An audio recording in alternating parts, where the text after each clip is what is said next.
Il y a encore quelques années, la durée de vie des produits tels qu'un poste de radio se comptait en dizaines d'années. Aujourd'hui, bien que l'on sache faire des produits performants, leur durée de vie est plus courte. C'est en partie parce que nous voulons des produits qui suivent de près l'évolution des techniques, du design, que les produits vieillissent vite. C'est pourquoi l'industrie doit, d'un côté, pouvoir offrir aux consommateurs un produit toujours nouveau, et de l'autre, devoir contenir ses coûts pour battre la concurrence. Grâce aussi à l'utilisation intensive de matériel informatique, l'industrie s'efforce de s'adapter à ce nouveau rapport entre le système productif et le marché des biens en recherchant de nouveaux modèles d'organisation productive. Dans le secteur de l'automobile, par exemple, de nouvelles méthodologies de production permettent déjà d'effectuer des modifications sur le produit en fonction des demandes du marché. Choix de modèle, cylindrée, couleur, c'est le jeu des options qui personnalise le véhicule.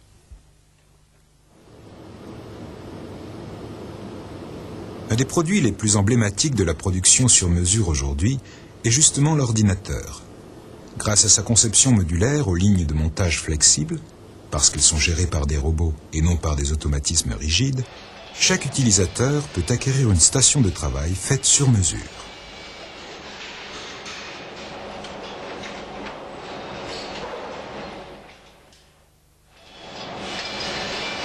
Dans le secteur de l'usinage de la tôle, des systèmes de découpage et d'usinage, gérés par des contrôles informatiques, permettent de modifier à volonté les profils, les dimensions, et donc le produit final sur la base des commandes des clients.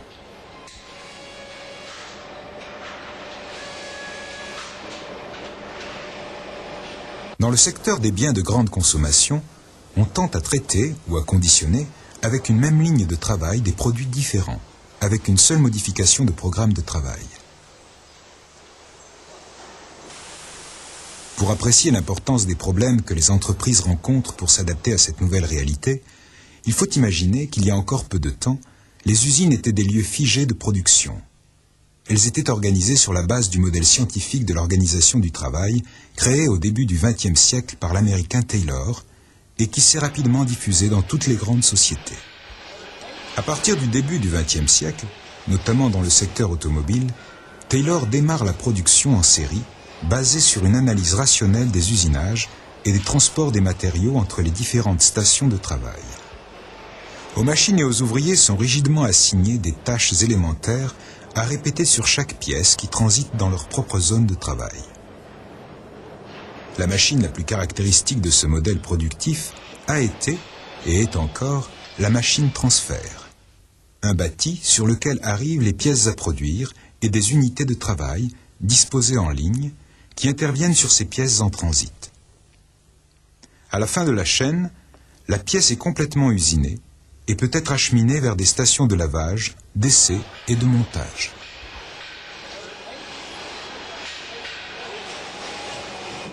Ce système, bien qu'étant très productif, nécessitait toutefois de gros investissements pour la préparation des équipements, pour les approvisionnements des matières premières, l'accumulation passive de demi-produits dans les stations d'attente des différentes lignes de travail, ainsi que pour le stockage de produits finis en attente d'un marché.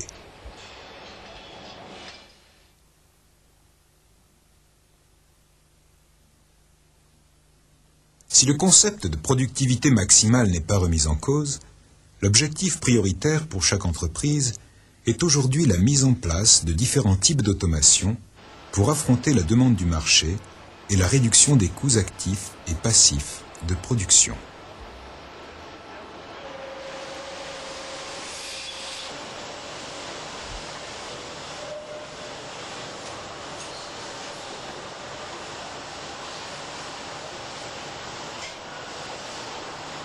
Le mot-clé de l'atelier moderne pour le début du XXIe siècle est la flexibilité. Cette flexibilité passe nécessairement par chaque élément de la production. Une seule lacune, et c'est la remise en cause de la production flexible.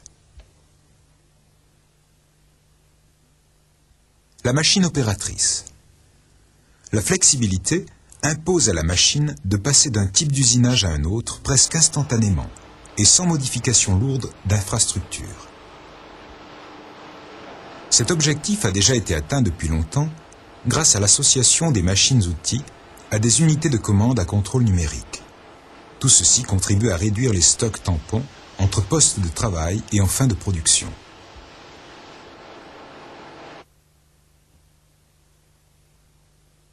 Les outillages. Auparavant, ils étaient construits à partir de structures soudées, sur mesure pour chaque pièce ou chaque outil. Dans le fonctionnement de l'atelier flexible, les montages d'usinage, supports de pièces, sont de type modulaire, facilement combinables et adaptables à une grande variété de pièces et d'outils.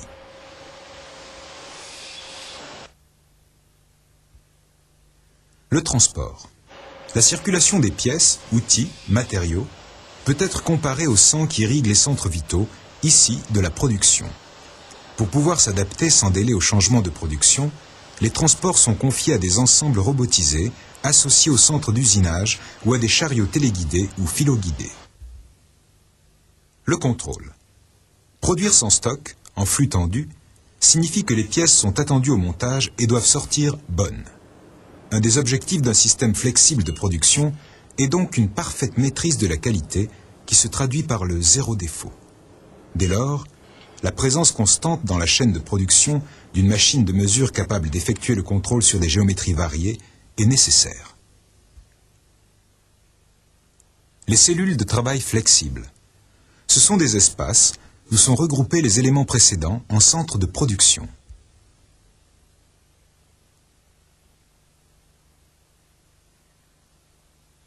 Ces cellules flexibles de production, d'assemblage, de conditionnement, peinture, constituent l'atelier flexible. L'homme. Le taylorisme en avait fait un exécutant spécialisé, confiné dans un rôle rigide. Aujourd'hui, l'homme doit imaginer la flexibilité. C'est dire qu'il est à l'origine de la conception et de la programmation des systèmes de production. La cellule flexible ne sera un centre de production d'une remarquable efficacité que si elle est pilotée par l'homme, qui verra là ses tâches s'enrichir et son sens des responsabilités se développer.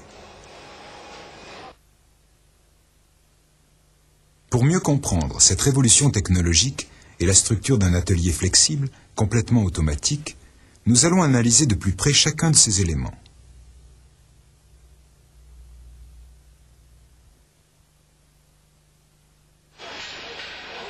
Le premier élément d'une cellule de travail flexible, autour duquel s'organisent souvent les autres, est la machine-outil. La machine donne la vocation de la cellule: usinage, découpe, emballage, peinture.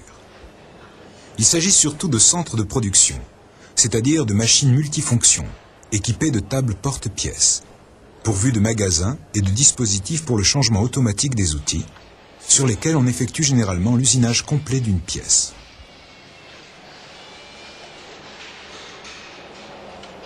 Un système de reconnaissance automatique de la pièce, tel que lecteur de codes à barres, capteur ou système de vision artificielle, permet à la machine d'identifier les différentes pièces à usiner et donc de sélectionner les programmes associés. Adaptation des trajectoires d'outils, des conditions de coupe, commande des changements d'outils, de lubrification, réglage de fixation de pièces, etc.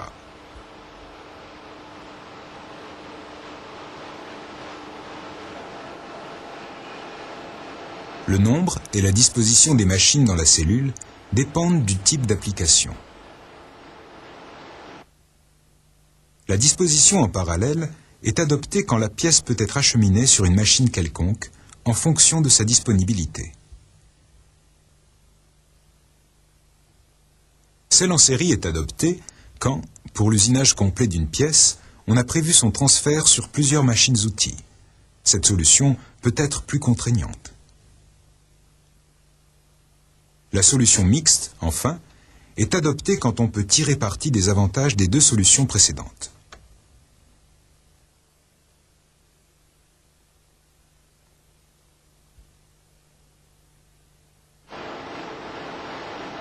Contrairement aux lignes de production traditionnelles à automatisme rigide, pour lesquelles on construit sur mesure l'outillage de bridage des pièces et même beaucoup d'outils, dans l'atelier flexible, la plupart de cet outillage est de type standard. Il a été créé avec un souci constant d'adaptation. En choisissant des éléments de base, on peut composer rapidement un outillage sur mesure.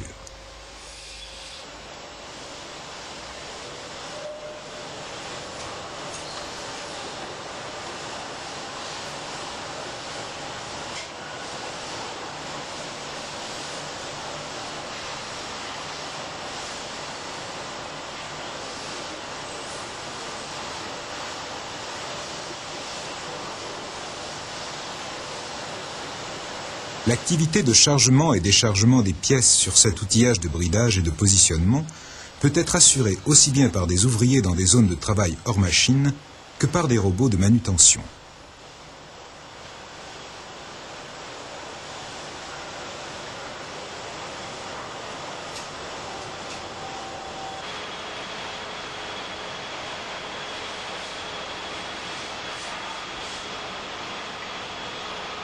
Ce même discours vaut aussi pour les outils. Ils sont préparés en utilisant des éléments modulaires, puis identifiés et rangés hors machine dans un magasin d'outils. On relève aussi leur géométrie, longueur, diamètre. Les magasins d'outils sont acheminés aux machines via les systèmes de transport.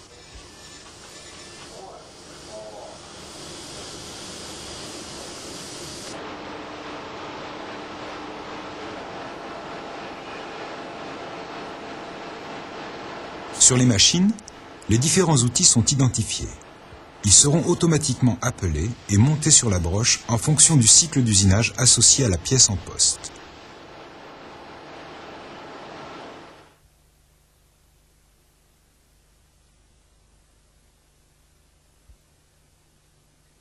Dans les systèmes de production flexibles, les activités de chargement et déchargement des pièces se déroulent en temps masqué, c'est-à-dire pendant que la machine travaille.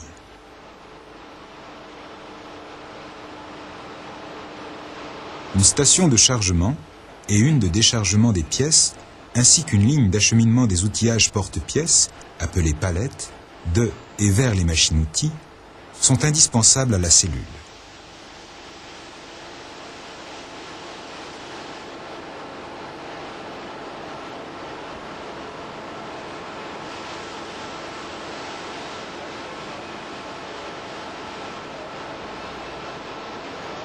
On présente là quelques solutions pour l'approvisionnement de machines et la manutention de pièces au moyen de palettes.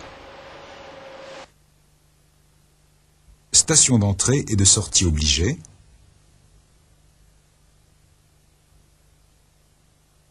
Comme la précédente, mais avec plusieurs stations d'attente.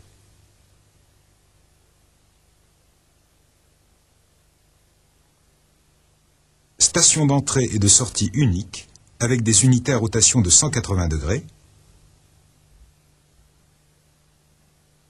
Comme la précédente, mais avec plusieurs stations d'attente disposées de manière circulaire.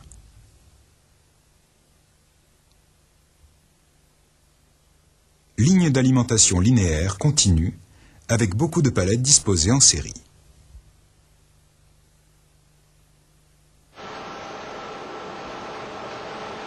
La manutention des pièces peut se faire soit à l'aide des lignes d'acheminement fixes des chariots sur rail, soit à parcours libre, au moyen de chariots guidés par des rubans magnétiques enterrés dans le sol ou téléguidés.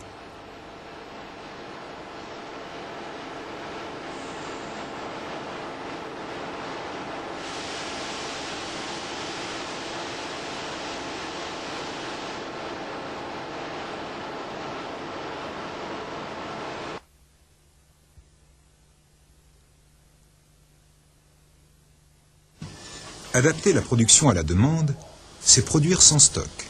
On parle alors de juste à temps ou de flux tendu. On ne peut se permettre un arrêt d'une chaîne de montage parce qu'une pièce arrive mauvaise. Optimiser une production flexible, réduire les coûts, c'est donc produire sans rebut. La présence des machines ou robots de mesure dans une cellule flexible de travail permet non seulement d'isoler les rebuts au terme du travail, en effectuant éventuellement aussi la rédaction des certificats d'essai, mais surtout permet de prévenir la formation de ces rebuts grâce à un dialogue continu avec les machines de production. Pour cela, il faut relever les écarts et dispersions dus à l'usure des outils, pour commander ensuite leur remplacement par des outils neufs pour entrer à nouveau dans les tolérances prévues. Les dispositifs de mesure peuvent être montés directement sur la machine-outil. Des palpeurs électroniques permettent d'effectuer le pré-réglage des outils, d'en vérifier l'usure et l'intégrité, de contrôler la surépaisseur à usiner et d'effectuer les mesures intermédiaires sur la pièce. Toutefois, pour un contrôle final, on préfère généralement des systèmes de mesure extérieurs à la machine parce qu'ils ne sont pas sensibles à l'environnement de la machine, tels que vibrations, pollution.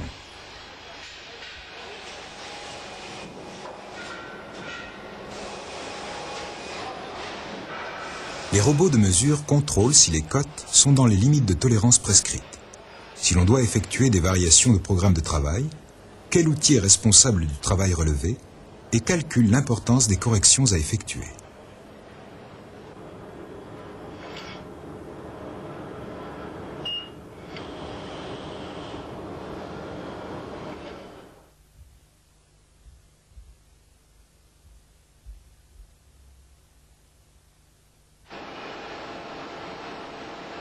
Jusqu'ici, nous avons vu quelques éléments individuels d'une cellule de travail flexible.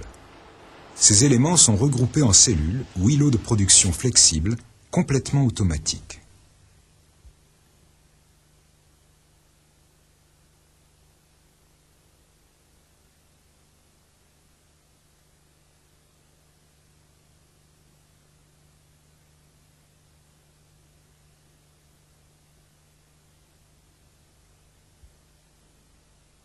Si à cette cellule nous en ajoutons d'autres, par exemple une cellule pour l'usinage flexible des tôles, une cellule robotisée de soudure, une cellule de montage flexible, une cellule de conditionnement des produits, on obtient l'atelier de production flexible.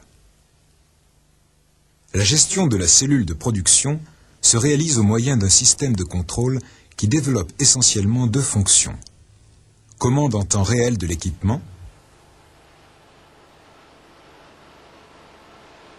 et traitement et transmission des informations entre les différents éléments de la cellule.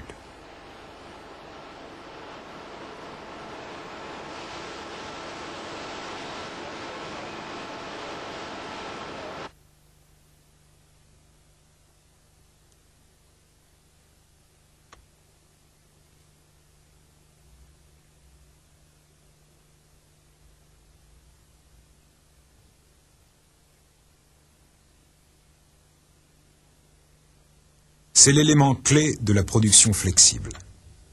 C'est l'inspirateur de l'ensemble. C'est lui qui définira les familles de pièces, par technologie de groupe, les cellules de production, l'organisation et la gestion générale de l'ensemble.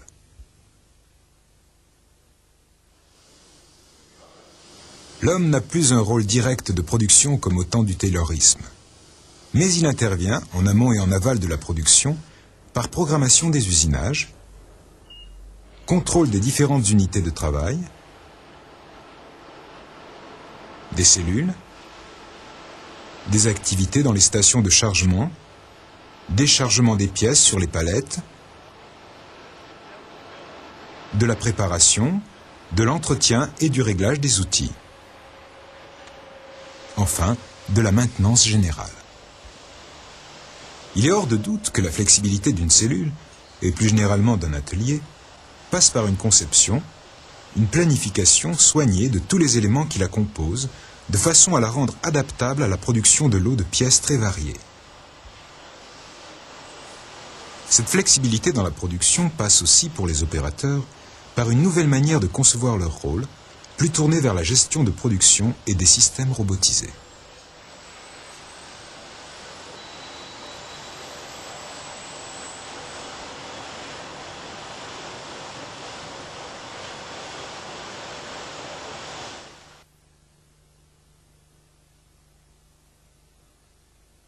Dans ce programme, nous avons cherché à présenter les motivations qui poussent aujourd'hui les entreprises à concevoir et à installer dans leurs usines un certain nombre de cellules de travail flexibles. La principale de ces motivations est certainement celle d'adapter, au mieux et sans délai, leurs produits aux demandes du marché. Un atelier flexible permet, non seulement de varier rapidement la quantité et le type des pièces à usiner, mais pousse à une qualité élevée des pièces produites, objectif de zéro défaut, à diminuer de manière importante les investissements, les stocks de matières premières, de demi-produits en cours de production et de produits finis stockés dans les entrepôts, objectif de zéro stockage.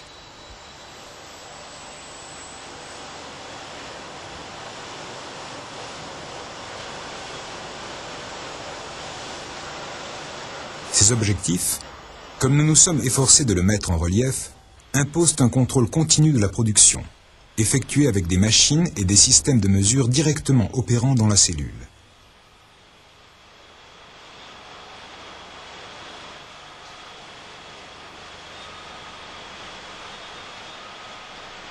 Ceci conduit à un changement de mentalité et à un comportement très flexible de la part de tout le personnel. Et enfin, à une maîtrise complète de tous les approvisionnements et des flux de matériaux du début du cycle jusqu'à la vente du produit.